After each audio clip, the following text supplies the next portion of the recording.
بسم اللہ الرحمن الرحیم نحمده ونصلی ونسلم علی رسولہ الکریم اما بعد۔ علامہ محمد امین ابن عابدین الشامی رحمہ اللہ کی مشہور زمانہ کتاب شرح العقود قسم المفتی کا آج دوسرا درس ہے۔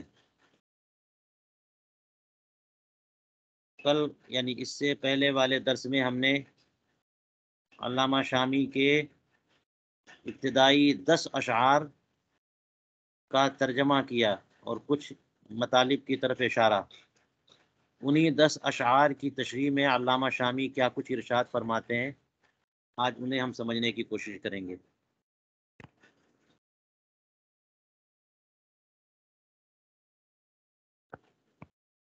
دیکھیے آخر کے جو 2 اشعار تھے، یہاں سے اعلم، یہیں سے علامہ شامی نے اصول افتاء بتانا شروع کیا، جن میں پہلی بات یہ ہے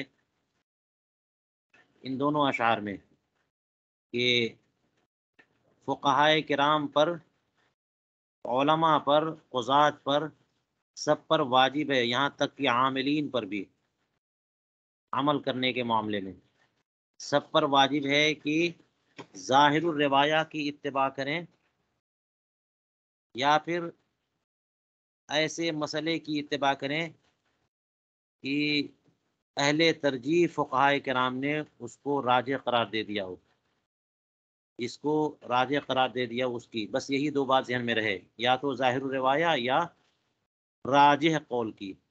ابھی آپ نے تعارف کتب میں ظاہر الروایہ کے بارے میں پڑھ لیا، تو اس کے علاوہ راجح قول سے کیا مراد ہے؟ راجح قول سے مراد یہ ہے کہ ہو سکتا ہے کہ کوئی ایسی روایت ہو جو ظاہر الروایہ میں نہیں ہے، نادر الروایہ میں ہے یا وقائع اور نوازل میں ہے اور تصادم بھی ہو رہا ہے۔ ایسی صورت میں ہمیں تو ظاہر الروایہ کی طرف جانا ہے، لیکن کچھ ایسی صورتیں بھی سامنے آ سکتی ہیں کہ جن میں اہل ترجیح نے غیر ظاہر الروایہ مسئلے کو ترجیح دے دیا کسی سبب سے، یا تو تغیر زمان کے اعتبار سے، یا تو اسباب ستہ یعنی حاجت و ضرورت ہیں وغیرہ وغیرہ، دفع حرج وغیرہ، تعامل، ان سب اسباب سے انہوں نے نادر الروایہ کو ترجیح دیا۔ جی، جیسے مثال کے طور پر آپ دیکھ سکتے ہیں کہ ظاہر الروایہ میں جو نکاح کا جو معاملہ ہے کہ کفو کا اعتبار ہے کہ نہیں ہے، تو کفو کا اعتبار ہے، اور غیر کفو میں کوئی عورت شادی کرتی ہے تو اس کی شادی ظاہر الروایہ کے مطابق جو ہے نا وہ ہو جائے گی، نکاح درست ہوگا، لیکن نادر الروایہ کے مطابق وہ نکاح باطل ہوگا جب تک کہ ولی سے صریح اجازت نہ لے لی جائے۔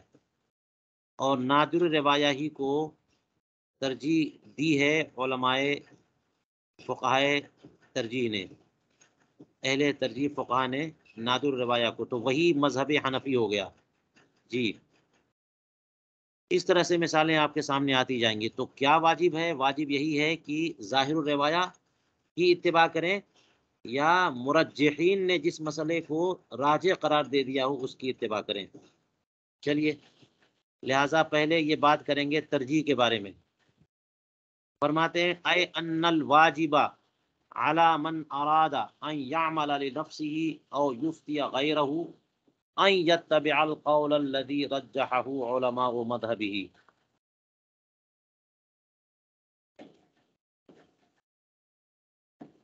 یعنی جو خود اپنے لیے عمل کرنا چاہے یا پھر کسی غیر کو مسئلہ بتانا چاہے، اس کے اوپر واجب ہے کہ ایسے ہی قول کی اتباع اور پیروی کرے جس کو اس کے مذہب کے علماء نے راجح قرار دے دیا ہو۔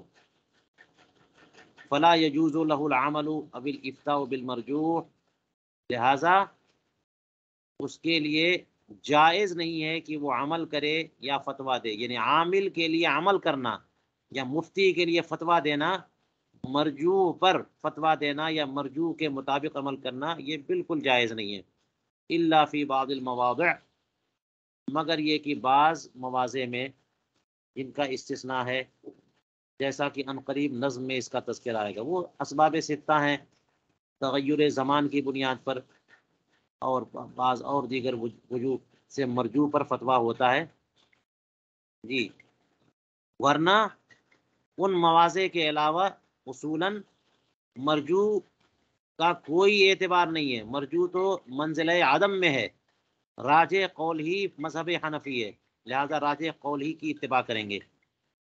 فرماتے ہیں وقد نقل الاجماع علی ذالک، اس بات پر فقہائے کرام نے اجماع نقل کیا ہے۔ اور یہ دیکھیے گا، اب یہاں سے علامہ شامی فقہائے کرام کی کتابوں کا حوالہ دے رہے ہیں، اور یہاں پر اجماع سے مراد لگتا یہ ہے کہ ائمہ اربعہ کا اجماع، فقہائے حنفیہ کا اجماع نہیں، ائمہ اربعہ کا۔ فقہائے حنفیہ کا اجماع ہو جائے یہ بھی ایک بڑی چیز ہے، لیکن جس مسئلے میں ائمہ اربعہ حنفیہ، شافعیہ، مالکیہ، حنبلیہ سب کا اجماع ہو جائے وہ تو بڑی مضبوط بات ہوتی ہے۔ دیکھیے حوالہ کن کن کتابوں کا دے رہے ہیں۔ فرماتے ففی الفتاوی الکبری للمحقق ابن حجر المکی، علامہ ابن حجر مکی یہ شافعی ہیں، حالانکہ علامہ ابن حجر عسقلانی جو ہے نا وہ بھی شافعی ہیں، لیکن یہاں پر دوسرے مراد ہے، علامہ ابن حجر مکی۔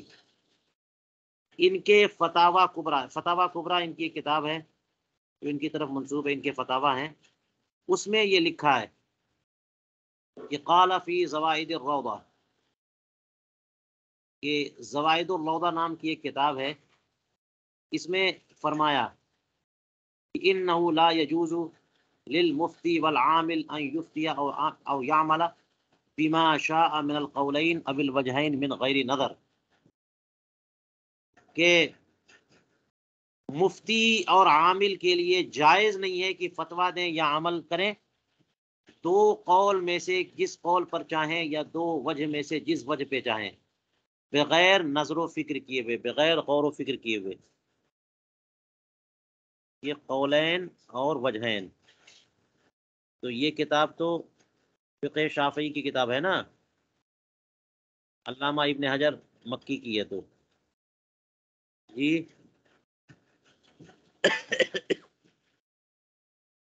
اور اس کتاب کے بارے میں آپ دیکھیے یہاں حاشیے میں لکھا ہے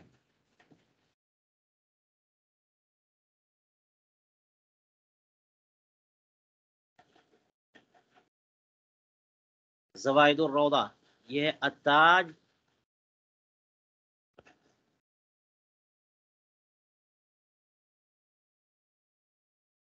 فی زوائد الروضہ علی المنہاج، علامہ عجلونی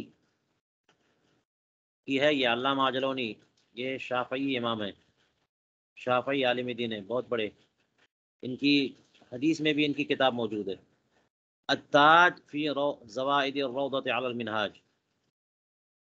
اس میں کیا فرمایا کہ دو قول یا دو وجہ موجود ہوں تو مفتی یا عامل کو جائز نہیں ہے کہ جو چاہے لے لے۔ ایک بات یہاں پر یہ بھی یاد رکھیے گا کہ قول یا وجہ فقہ شافعی میں امام شافعی کا جو قول ہوتا ہے اسے قول کہتے ہیں، اور ان کے اصحاب اور تلامذہ یا بعد کے فقہائے شافعیہ کا جو قول ہوتا ہے اسے وجہ کہتے ہیں عموماً۔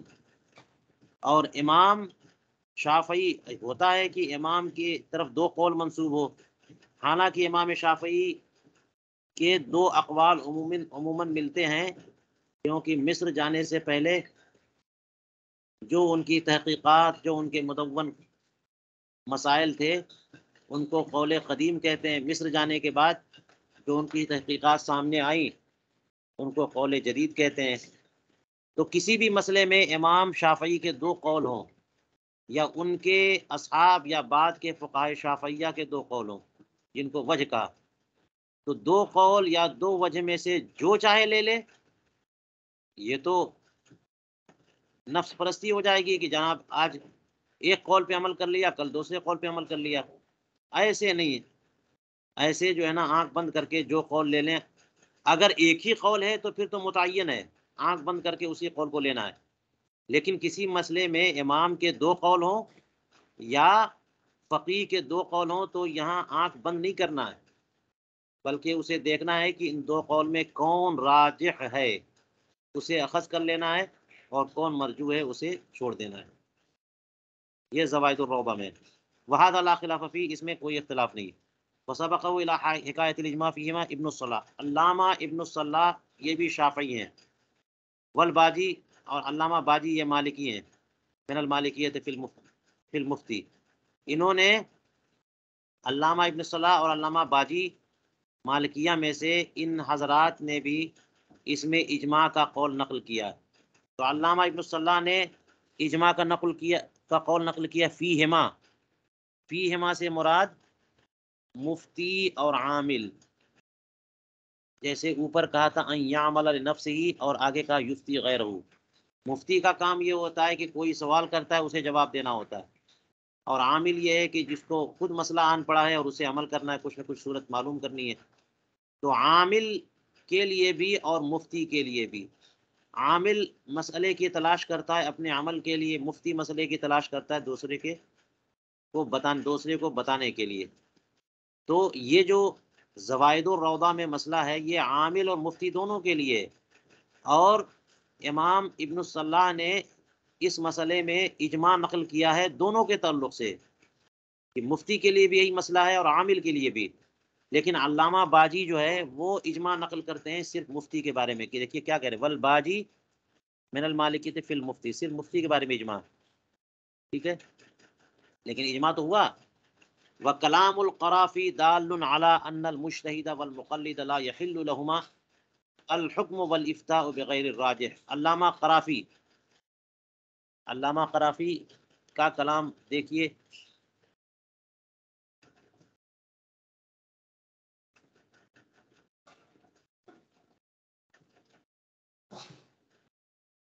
یہ علامہ قرافی کا تعارف یہاں دیا ہے.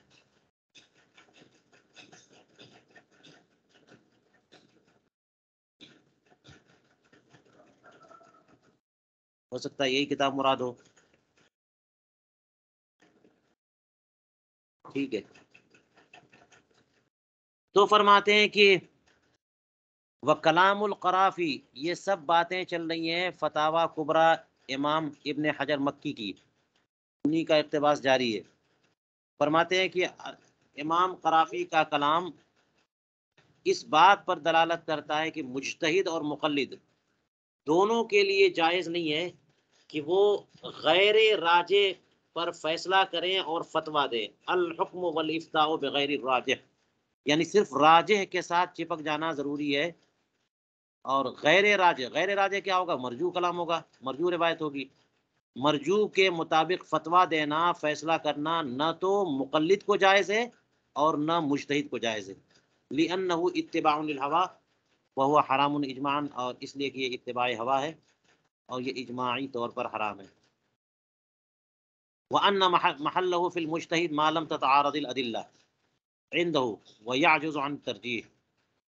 اب کہتے ہیں کہ امام قرافی کا کلام اس بات پر بھی دلالت کرتا ہے، یہ ان محلہ، یہ عطف ہو گیا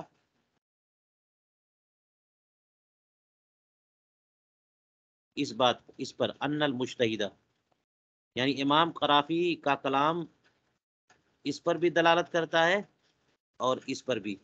دوسری بات کیا ہے کہ علامہ قرافی کے کلام میں جو یہ بات ہے کہ مجتہد اور مقلد دونوں کو مرجوع پر فتویٰ نہیں دینا ہے، صرف راجح پر فتویٰ دینا ہے. تو اس کا محل مجتہد کے معاملے میں یہ ہے کہ جب کہ ان کے نزدیک دلائل متعارض نہ ہوں اور خود وہ مجتہد ترجیح سے عاجز نہ ہو جائیں، تب دلائل متعارض نہ ہوں اور وہ ترجیح سے عاجز نہ ہو جائیں، یعنی عاجز ہو جائیں ہیں تو پھر ان کو صرف راجح پر ہی عمل کرنا ہے. لیکن اگر کسی مسئلے میں دلائل متعارض ہو گئے اور خود مجتہد کو ترجیح دینے کی صلاحیت موجود ہے تو اب جو ہے نا وہ خود اپنی صلاحیت سے ترجیح دیں گے. جی ان کے اوپر یہ معاملہ نہیں ہے کہ وہ راجح کی پیروی کرے. اگر دلائل متعارض ہو گئے، کسی ایک فقیہ نے ایک کو ترجیح دے دی اور یہ خود مجتہد ہیں تو یہ دوسرے کو بھی ترجیح دے سکتے اگر ترجیح دینے کی صورت وہاں موجود ہو. لیکن اگر دلائل متعارض نہ ہو یا پھر متعارض تو ہوں اور یہ ترجیح سے عاجز ہوں تو ایسی صورت میں ان کو حرام ہے کہ وہ غیر راجح یعنی مرجوح کے مطابق فتویٰ دیں. یہ بتا دیا. فرمایا وَأَنَّ لِمُقَلِّدِهِ حِينَئِذٍ الْحُكْمُ بِأَحْدِ الْقَوْلَيْنِ اِجْمَاعًا، اور اس امام مجتہد کے مقلد، یہ مقلد ہی کی ضمیر جو ہے یہ راجع اس مجتہد کی طرف.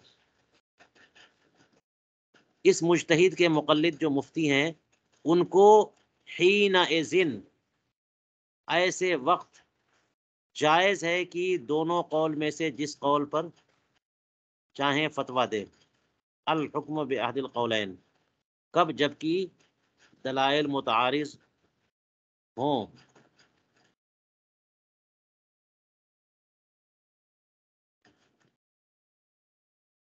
اور وہ ترجیح دے سکیں. اور اس مقلد سے مراد مجتہد کا مقلد، یعنی مجتہد نے اگر اپنے اجتہاد سے کسی ایک کو ترجیح دی تو جس قول پر چاہیں نہیں مراد ہے، جس قول کو ترجیح دے دیں. سابق ترجیح کی اتباع ضروری نہیں ہے، جس قول کو ان کے مجتہد ترجیح دے دیں اس قول پر جو ہے نا عمل کرنا ضروری ہے اجماعاً. آگے چلیے کہتے ہیں وقال الامام المحقق العلامہ قاسم ابن قتلبغہ فی اول کتابی تصحیح القدوری. امام قاسم ابن قتلبغہ یہ امام کمال الدین ابن حمام صاحب فتح القدیر کے شاگرد رشید ہیں. علامہ قاسم یہ بڑے عظیم مصنفین میں ان کا نام آتا ہے، مکثرین میں ہیں، یہ بہت کتابیں انہوں نے لکھی. علامہ قاسم ابن قتلبغہ یہ علامہ کمال الدین ابن الحمام صاحب فتح القدیر کے شاگرد رشید ہیں. انہوں نے ایک بڑی عظیم کتاب لکھی ہے جس کا نام ہے تصحیح القدوری. قدوری کے یہ روایتوں کی شرح کے طور پہ انہوں نے یہ کتاب لکھی، اس کا نام ہی ہے تصحیح القدوری. قدوری جس کو سمجھنا ہو تو یہ کتاب بھی سامنے رکھنی چاہیے. تو علامہ قاسم ابن قتلبغہ اپنی کتاب تصحیح القدوری کے شروع میں کہتے ہیں انی رأیت من عامل فی مذہب ائمتنا بالتشہی. فرماتے ہیں کہ بے شک میں نے دیکھا ہے ایسے لوگوں کو جو ہمارے ائمہ کرام کے مذہب میں تشہی سے عمل کرتے ہیں، یعنی اپنی منشا اور مرضی اور خواہش نفس سے جو ان کو چاہیے ہوتا ہے، جو ان کا دل کرتا ہے اس کے مطابق عمل کر. یہ قول آج اچھا لگ رہا ہے اس کے مطابق عمل کر لیا، وہ کل اچھا لگ رہا ہے اس کے مطابق عمل کر لیا. فرماتے ہیں کہ میں نے دیکھا ہے بعض لوگوں کو جو ہمارے مذہب کے ائمہ یا ہمارے ائمہ کے مذہب کے معاملے میں تشہی کے مطابق عمل کرتے ہیں. حتیٰ سمعت، یہاں تک کہ میں نے تو بعض قضات سے یہ بھی سنا کہ حل ثم حجر، کیا اس میں کوئی رکاوٹ ہے، کوئی پریشانی ہے؟ بھئی جب دو قول آ گئے، چند اقوال آ گئے تو جس قول پہ چاہو عمل کرو، کیا رکاوٹ ہے اس میں؟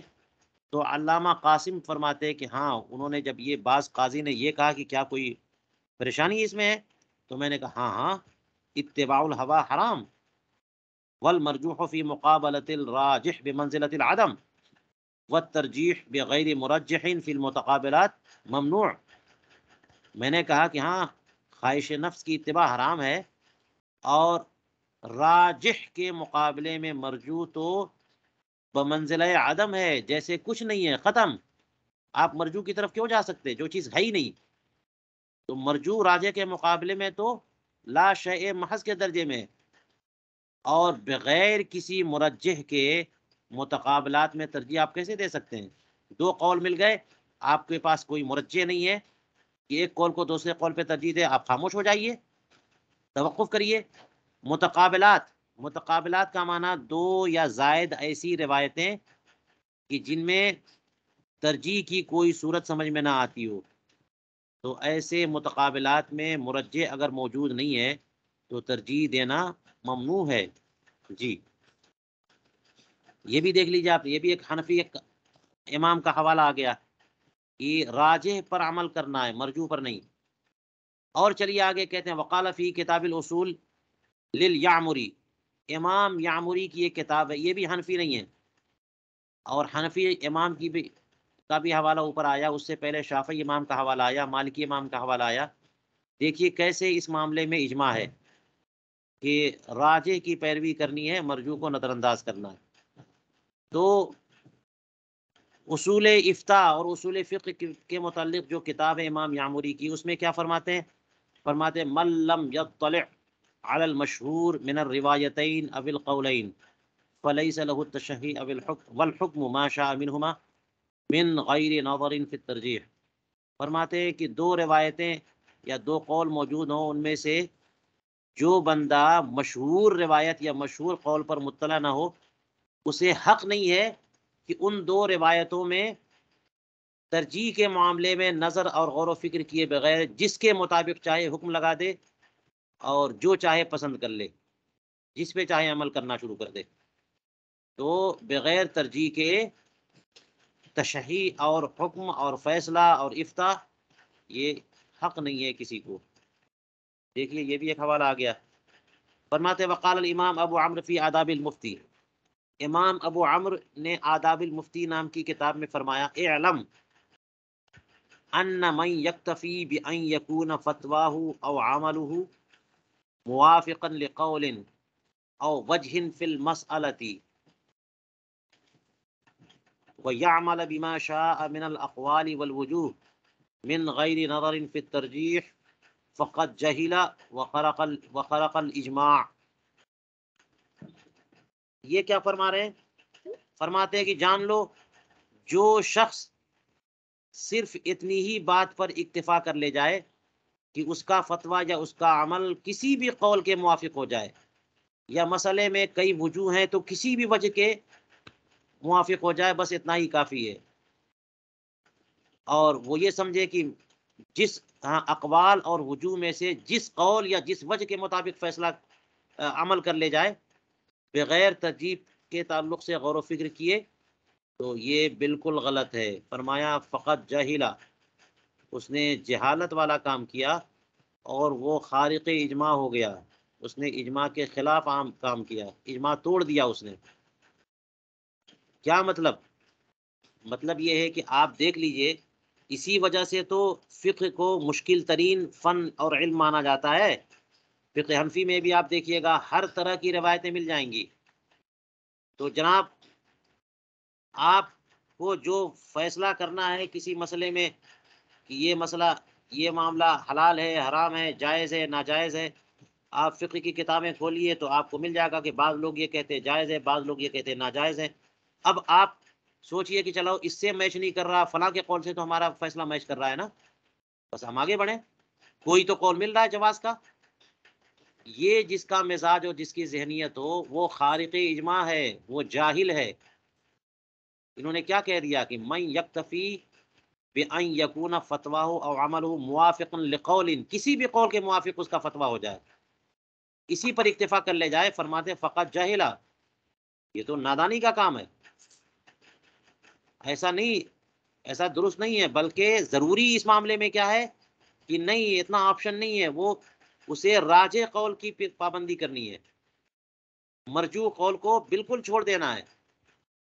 اتنا معاملہ کھلا ہوا نہیں ہے کہ آپ کا فتویٰ جو آپ کا عمل جو ہے نا جس قول کے بھی مطابق ہو جائے کام چل جائے گا، نہیں۔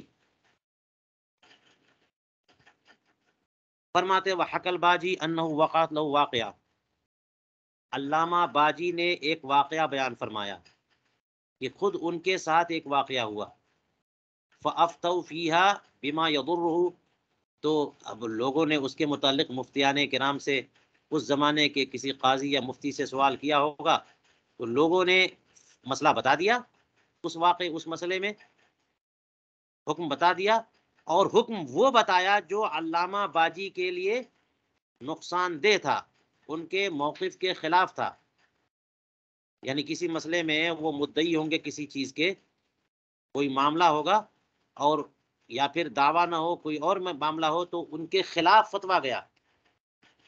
فلما سألہم، جب خود انہوں نے ان مفتیان کرام سے پوچھا کہ یہ مسئلہ بتاؤ، یہ میرا معاملہ ہے، تو وہ لوگ بول پڑے ما علمنا انہا لک، ہمیں تو پتہ ہی نہیں تھا کہ یہ آپ کا مسئلہ ہے، ہم نے پھر آپ کے مطابق مسئلہ بتاتے.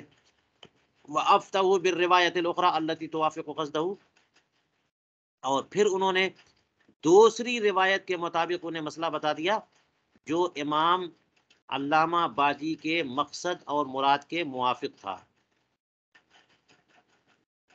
لیجئے جناب، آج کل بھی لوگ مل جائیں گے کہ بہت بڑا سیٹ کوئی مسئلہ پوچھ رہا ہے تو بتا دیں گے کہ جناب آپ یہ کاروبار کرنا چاہتے ہو، ٹھیک ہے آپ کر لو، لیکن یہ مسئلہ کسی اور کو مت بتانا. اور وہی مسئلہ اگر زید اور بکر کے نام سے پوچھ لیا جاتا تو مسئلہ صحیح بتاتے ہیں، لیکن وہی معاملہ بندہ آ جاتا ہے سامنے، کہا کہ یہ میرا مسئلہ ہے، تو کہا اچھا آپ کا مسئلہ مجھے پتہ ہی نہیں تھا، ورنہ میں یہ فتویٰ ہی نہیں دیتا، ٹھیک ہے آپ کے لیے یہ مسئلہ ہے. اس طرح کا فتویٰ کوئی دے گا تو یہ جہالت اور خرق اجماع ہے، یہ تشہی ہے، یہ دین کو دنیا کے لیے بیچ دینا ہے، بہت خطرناک عمل ہے یہ. جی علامہ باجی جو ہے نا خود اپنا واقعہ یہاں بیان کر رہے ہیں، اور پھر اس کے بعد کہتے ہیں قال الباجی وہذا لا خلاف بین المسلمین ممن یعتد به فی الاجماع انه لا يجوز. اجماع میں جتنے مسلمان اور جتنے فقہا کا اعتماد کیا جاتا ہے ان تمام مسلمانوں کا اس معاملے میں کوئی اختلاف نہیں ہے کہ یہ عمل جائز ہی نہیں ہے. کیا مطلب؟ کہ مسلمانوں کا اس بات پر اتفاق ہے کہ یہ عمل جائز نہیں ہے کہ جناب چہرہ دیکھ دیکھ کے فتویٰ دیا جائے. حکم شرع کچھ اور ہو اور سامنے دیکھا کہ ہمارے شیخ ہیں یا ہمارا باس ہے، ہمارا سیٹ ہے یا ہمارے بھائی اور باپ کا معاملہ ہے تو جناب اس کے حساب سے مسئلہ بدل دیا جائے، یہ جائز ہی نہیں ہے. ہمیں راجح قول کی پیروی کرنی ہے. قال فی اصول العقدیہ، یہ اوپر کتاب الاصول کا ذکر آیا تھا نا، وہی کتاب ہے. فرماتے اس میں کیا فرمایا اصول العقدیہ میں؟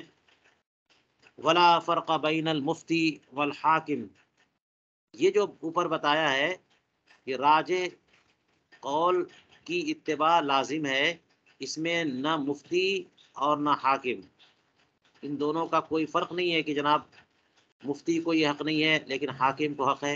حاکم سے مراد یہاں قاضی ہو سکتا ہے، یا پھر اس معاملے میں کہ چہرہ دیکھ کر کے، بندہ دیکھ کر کے جو ہے نا حکم بتانا اور مسئلے کو بدل دینا، اس میں مفتی اور حاکم کا کوئی فرق نہیں ہے. الا ان المفتی مخبر بالحکم والقاضی ملزم به، مگر مفتی جو ہے حکم بتانے والا ہوتا ہے، قاضی اس کو عمل میں لانے والا ہوتا ہے، اس کو لازم کرنے والا، یعنی جس کا وہ کیس ہے اس کو اس پر نافذ کرے گا. مفتی کا کام ہے مسئلہ بتانا، قاضی کا کام ہے نافذ کرنا. یہ فرق ہے، دونوں کی ڈیوٹی الگ الگ ہے، لیکن مسئلہ وہی ہے کہ دونوں کو اتباع کرنی ہے راجح کی. پھر اصول العقدیہ میں اس کے بعد نقل کیا کہ وَأَمَّا الْحُكْمُ وَالْفُتْيَا بِمَا هُوَ مَرْجُوحٌ فَخِلَافُ الْإِجْمَاعِ، رہا یہ کہ مرجوح قول کے مطابق فیصلہ کرنا اور فتویٰ بتانا یہ تو خلاف اجماع ہے.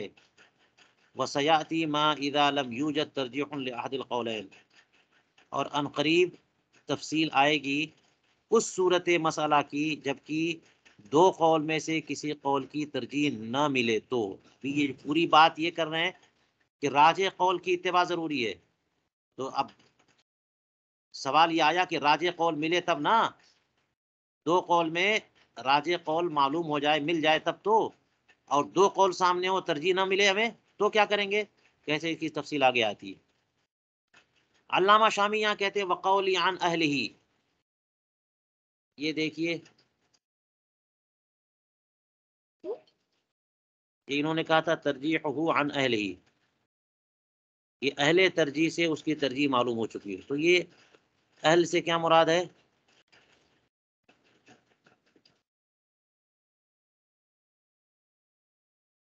اہل ترجیح سے کیا مراد ہے؟ فرماتے وقولی عن اہلی اے اہل ترجیح اشارۃ الی انہ لا یکتفا بترجیح ای عالم کان، جو میں نے اہل ہی کہا اس سے اشارہ اس طرف ہے کہ ہر عالم کی، کسی بھی عالم کی ترجیح جو ہے چل جائے، ایسا نہیں ہے. کسی بھی عالم کی ترجیح پر اکتفا کر لیا جائے ایسا نہیں ہے، بلکہ اہل ترجیح ترجیح دیں. جی، ہر فقیہ، ہر عالم، کوئی مفتی، کوئی قاضی، کوئی بندہ ترجیح دے دے تو یہ نہیں چلے گا. اہل ترجیح کا ایک مقام و مرتبہ ہوتا ہے. ان لوگوں کی شان ہے کہ وہ ترجیح دیں، بعد والوں کی شان نہیں ہے کہ وہ ترجیح دیں، وہ اس کے اہل نہیں ہوتے. تو نا اہلوں کی ترجیح مراد نہیں ہے، بلکہ اہل ترجیح کی ترجیح. فرماتے فقط قال العلامہ شمس الدین محمد بن سلیمان الشہیر بن کمال پاشا فی بعض رسائلہ لا بد للمفتی المقلد ان یعلم حال من یفتی بقولہ.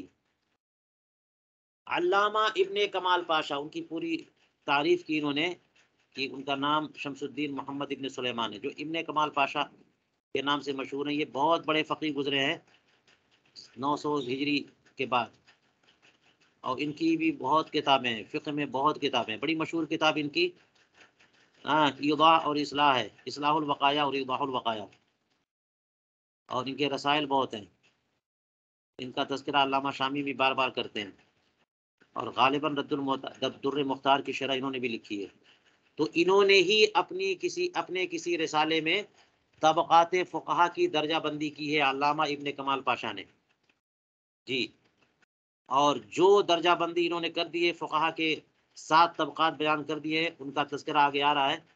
بعد کے لوگوں نے اسی کی اتباع کی ہے، یعنی انہی کے بیان کی اتباع کی ہے کہ یہ 7 درجے سب نے ذکر کیا، یہ 7 درجے. حالانکہ بہت ماہرین نے اس پر ایراد بھی کیا ہے، اسے تسلیم، سب نے اسے تسلیم نہیں بھی کیا، لیکن اجمالی طور پہ دیکھا جائے تو یہ بڑی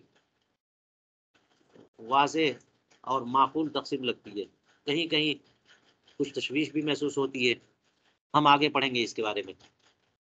تو علامہ شامی کہتے ہیں کہ ابن کمال پاشا نے اپنے کسی رسالے میں ذکر کیا کہ لا بد للمفتی المقلد، مفتی مقلد کے لیے ضروری ہے کہ جان لے اس شخص کا حال کہ جس کے قول کے مطابق یہ فتویٰ دے رہا ہے.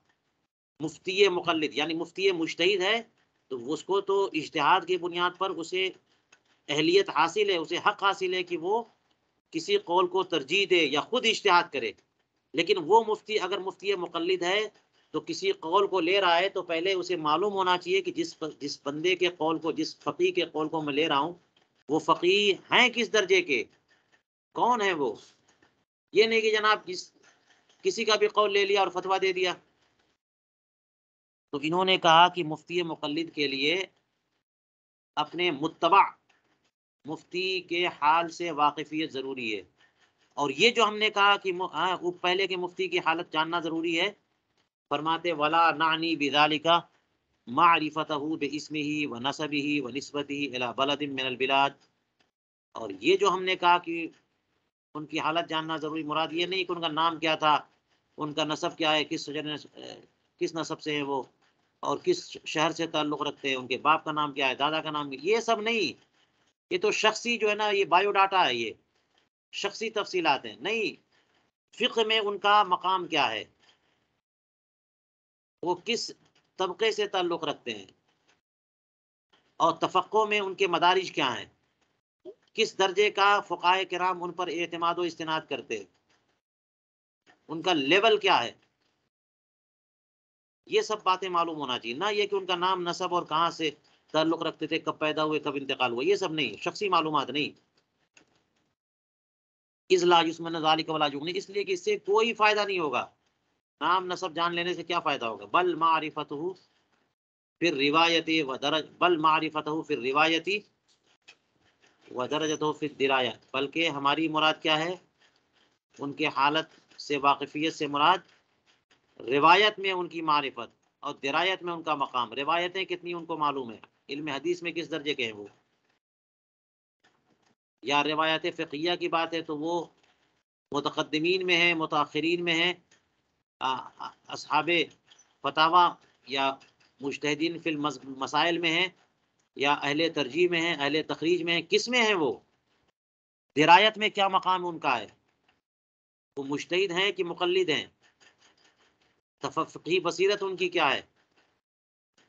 اور یہ کہ وطبقۃ من طبقات الفقہاء، یہ بھی معلوم ہو جائے کہ فقہا کے طبقات میں سے کس طبقے سے ان کا تعلق ہے، یہ سب معلوم ہونا ضروری ہے، تاکہ فرماتے یکون علی بصیرۃ وافیۃ فی التمییز بین القائلین المتخالفین، تاکہ دو متخالف قول کرنے والوں میں تمیز کے معاملے میں بصیرت وافیہ پر ہو، تمیز کر لے جائے، ایسی بصیرت ہو جو اسے کفایت کرے، اسے پوری مدد دے اس معاملے میں کہ دو مخالف قول کرنے والوں میں تمیز کر سکے کہ یہ ایک قائل ہیں اور دوسرے ایک قائل ہیں، دونوں قائل ایک دوسرے کے خلاف قول کر رہے ہیں، تو پہلے والے قائل کا مقام و مرتبہ طبقات فقہا میں بلند ہے، دوسرے والے مخالف قائل کا طبقہ جو ہے وہ اتنا بلند نہیں ہے، تو اعلیٰ والے قول کا، اعلیٰ قائل کے قول کو لیا جائے۔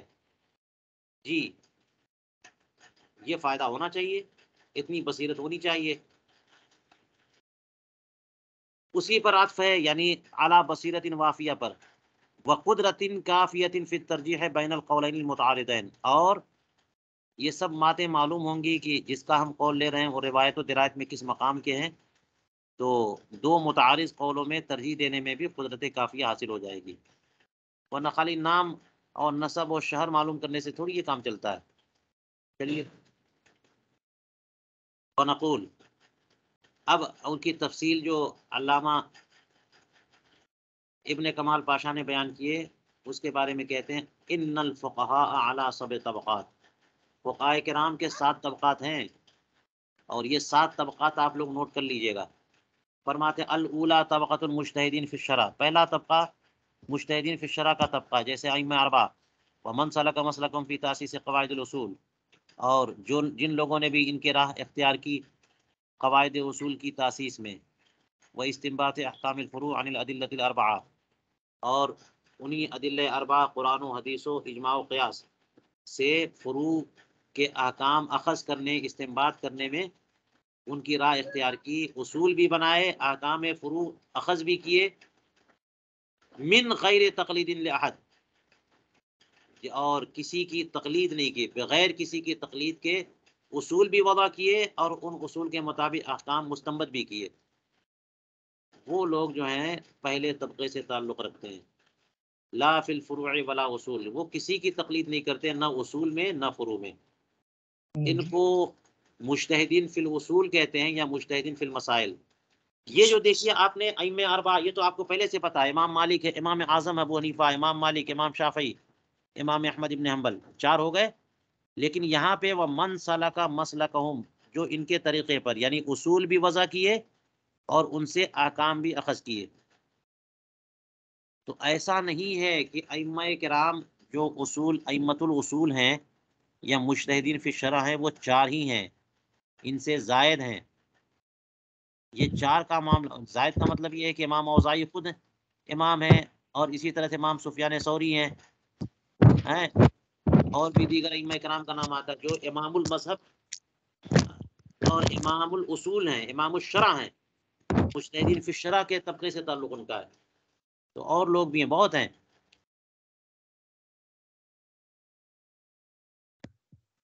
اور یہ جو بعد میں یہ آتا ہے کہ ائمہ اربعہ ہی حق پر ہے، اس کا مطلب یہ ہوا کہ اس بعد میں اجماع ہو گیا کہ جو حق ہے وہ انہی میں منحصر ہے، اب بئی معنی کہ ان کے بعد کے جتنے بھی مسلمان ہیں ان پر لازم ہے کہ ان میں سے کسی نہ کسی ایک کی اتباع کریں، کسی 5ویں کی اتباع نہ کریں، وہی معنی کہ جو دیگر ائمہ اصول گزرے ان کا مذہب مدون نہ ہو سکا، جیسے امام اوزاعی وغیرہ، امام سفیان ثوری اور دیگر ائمہ، یا پھر اگر مدون ہوا تو ہوا، لیکن مختلف اقالیم تک ان کی مدون کتابیں پہنچ نہیں سکی، تو جس کی رسائی ہوگی، جو مذہب جو ہے پھیلا ہوگا، لوگوں کی دسترس میں ہوگا، اسی کی بات کریں گے نا، انہی کے مطابق عمل کریں گے. جو جس کی تعلیمات دستیاب نہیں ہے کیسے ان پر عمل کیا جائے گا. یہ معنی ہے ائمہ کرام کے 4 اور فقہی مذاہب 4 ہونے میں، 4 میں منحصر ہونے کا. چلیے یہ پہلا طبقہ ہے طبقۃ المجتہدین فی الشرع. دوسرا طبقہ فرماتے طبقۃ المجتہدین فی المذہب، جیسے امام ابو یوسف، امام محمد اور دیگر اصحاب امام ابو حنیفہ، یعنی امام ابو حنیفہ کے تلامذہ. القادرین علی استخراج الاحکام عن الادلۃ المذکورہ، وہ اصحاب امام جو قادر ہیں اس بات پر کہ احکام کا استنباط و استخراج کر سکتے ہیں، احکام نکال سکتے ہیں انہی دلائل سے جو دلائل ذکر کیے گئے، یعنی اوپر ذکر کیے گئے ادلہ اربعہ، علی حسب القواعد التي قررها استاذهم، انہی قواعد اور اصول کے مطابق کہ جن اصول و قواعد کو ان کے استاذ نے مقرر کیا ہے، متعین کیا ہے. تو دلائل اربعہ سے انہی اصول و قواعد اور ضوابط کے مطابق احکام فرعیہ کا استخراج کرنے پر جن کو قدرت ہوتی ہے ان کو ہم کہتے ہیں طبقۃ المجتہدین فی المذہب. جی فإنهم وإن خالفوه في بعض احکام الفروع لكنهم يقلدونه في قواعد الاصول. تو یہ لوگ اگرچہ یہ لوگ اپنے امام کے خلاف چلے جاتے ہیں بعض احکام فروع میں، لیکن قواعد اصول میں ان کی تقلید کرتے ہیں. اوپر دیکھا آپ نے کہ ائمہ اصول جو ہوتے ہیں، جو مجتہدین فی الشرع ہیں، وہ تو کسی کی تقلید نہ فروع میں کرتے ہیں نہ اصول میں، فروع میں بھی نہیں اور اصول میں بھی نہیں. لیکن یہ جو ہیں طبقۃ المجتہدین فی المذہب، یہ اصول میں تقلید کرتے ہیں لیکن فروع میں ضروری نہیں، فروع میں مجتہد ہوتے ہیں. دیکھ لیے کہتے ہیں کیا وَإِنْ خَالَفُوهُ فی بعض احکام، ہاں بعض احکام فروع. اس کا مطلب یہ ہوا کہ اکثر احکام فروع میں اختلاف نہیں ہوتا، لیکن جن احکام فروع میں اختلاف نہیں ہوتا اس کا مطلب یہ نہیں ہے کہ وہ فروع میں ان کی تقلید ہی کر رہے ہیں. ہو سکتا ہے بعض مسائل میں تقلید کر رہے ہوں، لیکن بات یہ ہے کہ وہ ان فروع میں بھی اجتہاد کرتے ہیں. وہ مجتہد فی الفروع ہے نا، فروع میں بھی اجتہاد کرتے ہیں اور ان کا اجتہاد ان کے امام اور شیخ کے اجتہاد کے مطابق ہو جاتا ہے، لیکن وہ لوگ اصول میں اتباع کرتے ہیں. یہاں ایک لفظ اور دیکھیے گا، انہوں نے کہا قواعد اصول. قواعد اصول یہ اصل جو یعنی کچھ اصول ایسے ہیں جو جن کو قواعد کی حیثیت حاصل ہے. اس کا مطلب یہ کچھ فروع اصول ہوتے ہیں، فروع قواعد کہہ لیجیے آپ، فروع قواعد. یعنی اسی وجہ سے کہتے ہیں کہ ان ائمہ کرام نے بھی، امام ابو یوسف اور امام محمد، یہ لوگ بھی بہت حد تک انہوں نے قواعد و ضوابط بنائے ہیں. تمام قواعد میں یہ اپنے امام کی اتباع کریں ایسا نہیں ہے، لیکن قواعد الاصول میں یہ اپنے امام کے مقلد ہوتے ہیں، ان میں اختلاف نہیں کرتے. الثالثہ طبقۃ المجتہدین فی المسائل، مجتہدین فی المسائل کا طبقہ. التی لا روایت فیہا عن اصحاب المذہب، ایسے مسائل میں اجتہاد کرنے والے کہ جن مسائل میں صاحب المذہب سے کوئی روایت نہ ہو. اوپر دیکھیے کہ طبقۃ المجتہدین فی المذہب میں وہ ائمہ کرام تھے جو فروع میں اپنے امام کے خلاف جا سکتے ہیں، اس میں اجتہاد انہیں کرنا ہے، جیسے امام ابو یوسف، امام محمد. اگرچہ امام ابو حنیفہ کا قول موجود ہو لیکن پھر بھی امام ابو یوسف، امام محمد اپنا اجتہاد کریں گے اس میں. لیکن طبقۃ المجتہدین فی المسائل، جن مسائل میں امام کا قول موجود ہو انہیں کوئی حق نہیں ہے کہ ان معاملات میں، ان مسائل میں اجتہاد کریں. جن معاملات میں یا جن مسائل میں کوئی قول امام سے موجود نہیں ہے، مروی نہیں ہے، ان میں وہ اپنا کام کریں گے، جیسے کل خصاف وابی جعفر الطحاوی وابی الحسن الکرخی وشمس الائمہ الحلوانی وشمس الائمہ سرخسی وفخر الاسلام البزدوی وفخر الدین قادری خان وغیرہ. یہ ائمہ کرام کا نام دیکھ لیجئے. صفحہ ہٹ گیا، نظر نہیں آ رہی ہے حضور، کسی نے چھیڑ دیا. اس کی نظر نہیں آ رہی ہے.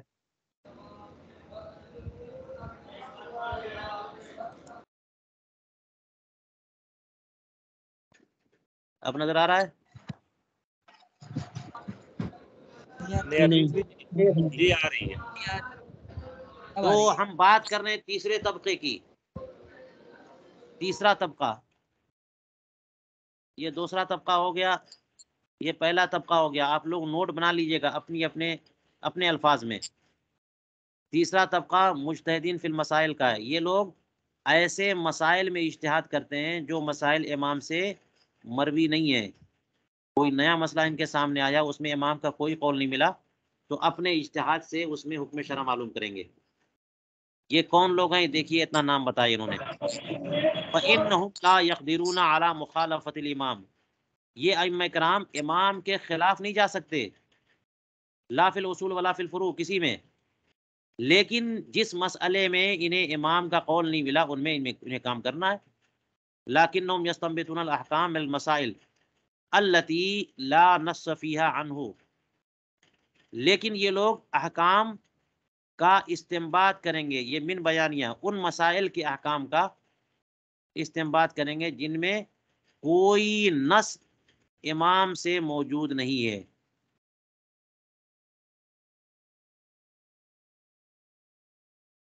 یہ عنہ سے مراد امام کے خلاف نہیں جا سکتے، لیکن امام سے کوئی منصوص مسئلہ موجود نہیں ہے تو ایسے مسائل میں یہ لوگ اپنے اجتہاد کو جلوہ دیں گے اور پھر جو ہے نا اپنے اجتہاد سے انہیں حل کریں گے. علی حسب اصول قررہا ومقتضى قواعد بسطها. ان اصول کے مطابق یہ اجتہاد کریں گے، ان اصول کے مطابق یہ استنباط کریں گے جن اصول کو ان کے امام نے متعین کیا ہے. اس لیے قررہ میں قررہ کا فاعل بھی وہی امام، اور بسطہ میں بسطہ کے فاعل بھی امام. ٹھیک ہے. ان اصول کے مطابق جو ان کے امام نے متعین کیا، اور ان قواعد کے تقاضے کے مطابق جن کو انہوں نے تفصیل سے بیان کیا. الرابعہ، چوتھا طبقہ. 7 طبقات ہیں. فرماتے ہیں چوتھا طبقہ کون سا ہے؟ طبقۃ اصحاب التخریج من المقلدین. اصحاب التخریج من المقلدین سے اندازہ ہوا کہ اب یہاں سے مقلدین شروع ہو گئے. مقلدین شروع ہو گئے. 3 ہی طبقہ ہے جو مجتہدین کا ہے. حالانکہ بعد کے 3 طبقے کو بھی ایک طرح سے اجتہاد کی شان حاصل ہے، لیکن سمجھ جائیے کہ ان کے مقابل وہ لوگ مقلدین میں ہیں. یہ لیکن ان کو اصحاب تخریج کہتے ہیں. جیسے فرمایا کر رازی، امام رازی. یہ امام رازی حنفی ہیں، وہ رازی نہیں امام رازی صاحب تفسیر کبیر. کر رازی وضرابہ، اور ان جیسے فقہا فإنہم لا یقدرون علی الاجتہاد اصلا. یہ لوگ بالکل اجتہاد پر قدرت نہیں رکھتے، لکنہم لإحاطتہم بالاصول وضبطہم للمأخذ یقدرون علی تفصیل قول مجمل ذی وجہین وحکم محتمل لأمرین منقول عن صاحب المذهب او عن احد من اصحابه المجتہدین برأیہم ونظرہم فی الاصول والمقایسة على امثاله ونظائره من الفروع. یہ لوگ اجتہاد کی کچھ صلاحیت نہیں رکھتے، لیکن اس وجہ سے کہ ان کو اصول پر پورا کنٹرول ہے، اصول کا انہوں نے پورا احاطہ کیا ہوا ہے. تمام اصول فقہ، اصول شرع اور قواعد و ضوابط پر پوری دسترس انہیں حاصل ہے، اور مآخذ پر ان کو پورا کنٹرول حاصل ہے کہ کہاں کہاں سے کون سا مسئلہ نکلتا ہے. تو مآخذ پر پورے کنٹرول اور اصول شرع اور اصول فقہ پر پورے احاطے کی بنیاد پر وہ اس بات پر قدرت رکھتے ہیں کہ ایسے قول کی تفصیل وہ کر دیں جو قول مجمل ہو اور 2 جہتیں رکھتا ہو، جواز کا، عدم جواز کا، حلت کا، حرمت کا، 2 وجہ رکھتا ہو، اس کی تفصیل وہ کر دیں گے. اور ایسے حکم کی تفصیل بیان کر دیں جو 2 امر کا احتمال رکھتا ہو. اس بات کا بھی احتمال ہے اور دوسری سائڈ کا بھی احتمال ہے، منفی پہلو بھی ہے اور مثبت پہلو بھی ہے. تو یہ لوگ اصحاب تخریج جو ہیں وہ ان کی تفصیل کر دیتے ہیں کہ اس سے مراد کیا ہے. قول مجمل کہا نا، اس کی صفت ہے منقول عن صاحب المذہب، ایسا قول جو دو جہتیں رکھتا ہو لیکن وہ قول صاحب المذہب سے منقول ہو، یا ان کے تلامذہ جو مجتہد تلامذہ ہیں ان میں سے کسی ایک سے منقول ہو، اس کی تفصیل وہ کر دیتے ہیں اصحاب تخریج۔ جی کیسے تفصیل کرتے ہیں؟ اپنے تجربے، اپنی رائے اور اصول کے معاملے میں، اصول شرع میں جو ان کو دسترس حاصل ہے، جو ان کو نظر ہے، جو ان کا تجربہ ہے اور جو ان کی مہارت ہے، اس مہارت سے وہ ترجیح دے دیتے ہیں۔ اسی طرح سے کیا ہے، فروع میں بھی جو نظائر و امثال گزر رہے ہوتے ہیں ان پر قیاس کر کے پھر وہ ایسے مسئلے کو راجح قرار دے دیتے ہیں اور بتا دیتے ہیں کہ یہ معاملہ جو ہے یہ کون سی جہت رکھتا ہے، جائز ہے کہ ناجائز ہے، امثال و نظائر پر قیاس کرتے ہوئے۔ جی کہتے ہیں وما وقع فی بعض المواضع من الہدایہ من قولی کذا فی تخریج الکرخی و تخریج الرازی من هذا القبیل۔ یہ جو آپ ہدایہ میں بعض جگہ پہ دیکھیں گے کہ صاحب ہدایہ کہتے ہیں کذا فی تخریج الکرخی، کذا فی تخریج الرازی، وہ یہی تو ہے، یہی ہے امام کرخی اور امام رازی کی تخریجات میں ایسا ہے ایسا ہے۔ اس کا مطلب یہ ہوا کہ امام کرخی، امام رازی وغیرہ جو ہے نا اصحاب تخریج میں۔ الخامسہ، پانچواں طبقہ، پانچواں طبقہ بھی مقلدین کا ہے، وہ کون سے ہیں؟ اصحاب الترجیح، طبقۃ اصحاب الترجیح من المقلدین، دیکھ لیجیے بھی مقلدین میں اصحاب ترجیح، جیسے امام ابو الحسن القدوری، صاحب الہدایہ اور جیسے لوگ، ان کا کام کیا ہے؟ وَشَأْنُهُمْ تَفْضِيلُ بَعْضِ الرِّوَایَاتِ عَلَى بَعْضٍ آخر، ان کا کام ہے کہ بعض روایتوں کو بعض پر تفضیل، فضیلت دینا، یعنی یہ کہنا کہ دیکھو آگے کہ بقولہم ھذا اولا وھذا اصح روایت وھذا اوضح وھذا اوفق للقیاس وھذا ارفق للناس، یہ راجح اور مرجوح قرار دینا ان کا کام نہیں ہے۔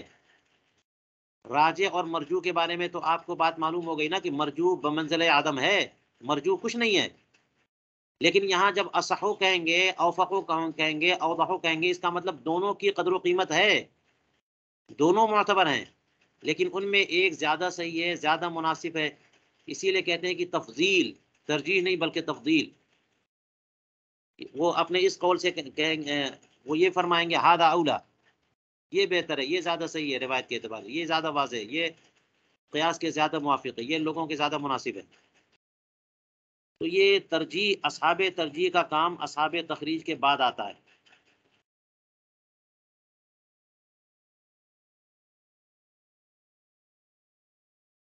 آگے دیکھیے السادسہ، چھٹا طبقہ کون سا ہے؟ طبقۃ المقلدین القادرین علی التمیز، اصحاب تمیز کہتے ہیں، اصحاب ترجیح کے بعد اصحاب تمیز۔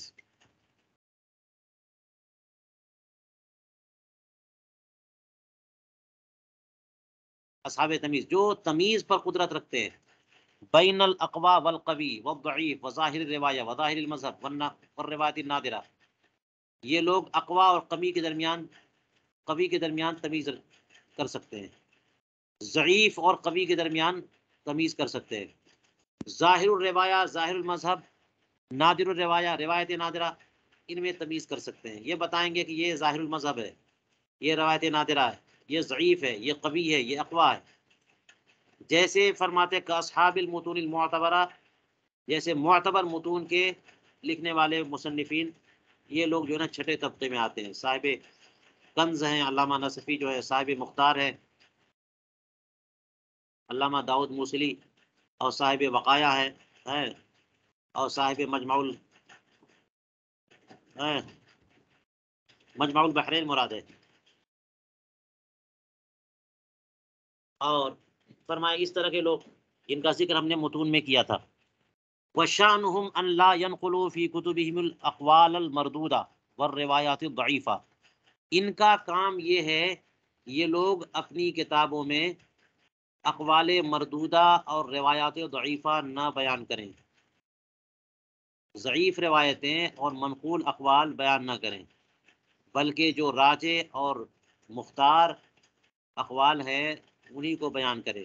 اصحاب متون یہ کرتے ہیں، ظاہر الروایہ میں جو مسائل ہیں انہی کو بیان کریں گے، یا اس کے علاوہ نوادر میں یا وقائع میں کوئی قول ہے اگر وہ راجح ہے تو وہ بیان کرتے ہیں۔ ضعیف قول بیان نہیں کر سکتے، مردود قول بیان نہیں کر سکتے۔ اسی لیے متون کی فقہ حنفی میں بہت اہمیت ہے کہ ہم متون میں کوئی مسئلہ موجود ہونا ہم یہ سمجھتے ہیں کہ یہ مسئلہ بالکل صحیح ہے، یہ مرجوع قول نہیں ہے، مردود روایت نہیں ہے۔ دیکھ لیجئے یہاں جو چھٹا طبقہ ہے اصحاب تمیز کا، ان کا کام کیا ہے؟ قوی، اقوا اور ضعیف کے درمیان تمیز دینا۔ تو ان میں اور اس سے پہلے والے طبقے میں فرق کیا ہوا؟ فرق یہ ہوا کہ ان سے پہلے والا جو طبقہ ہے ان کا کام کیا ہے؟ اپنی اہلیت سے تفضیل کا عمل کرنا، یہ کہنا کہ یہ صحیح ہے اور یہ اصح ہے۔ اور تمیز، اصحاب تمیز کا کام یہ نہیں ہے کہ اپنے پاس، ان کے پاس اہلیت اتنی ہے کہ وہ اصح اور ضعیف اور صحیح کہہ سکیں، قوی اور اقوا کہہ سکیں، بلکہ ان کے پاس اتنی صلاحیت ہوتی ہے کہ جو اوپر والے طبقات نے جن کو صحیح یا اصح یا اقوا یا قوی یا ضعیف کہہ دیا ہے، ان کو اس پر معرفت حاصل ہو جاتی ہے۔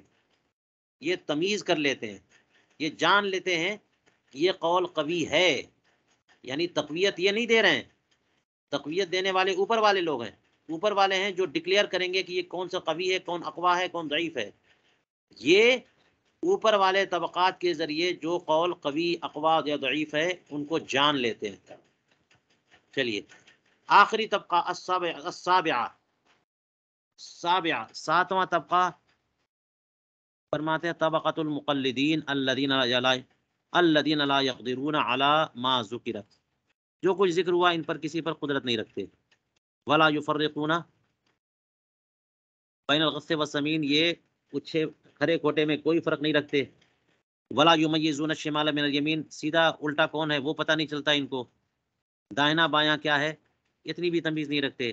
بل یجمعون ما یجدون کحاطب اللیل، بلکہ جو بھی پاتے ہیں وہ سب جمع کرتے چلے جاتے ہیں حاطب اللیل کی طرح، یعنی اس بندے کی طرح جو رات کی تاریکی میں لکڑی کاٹ رہا ہے۔ اب وہ کیا دیکھ رہا کہ یہ لکڑی جو ہے نا وہ نیم کی ہے یا پیپل کی ہے یا سکوا کی ہے یا پھر جو ہے نا امرود کی ہے یا آم کی ہے، آم کے درخت کی ہے، یا پھر یہ کہ صرف جو ہے وہ پپیتے کے درخت کی ہے یا کیلے کے درخت کی ہے۔ اب ظاہر ہے پپیتے کی لکڑی کی کیا وقت ہوگی، تو رات میں جو چھوئے گا وہ لکڑی ہی لکڑی نظر آئے گی۔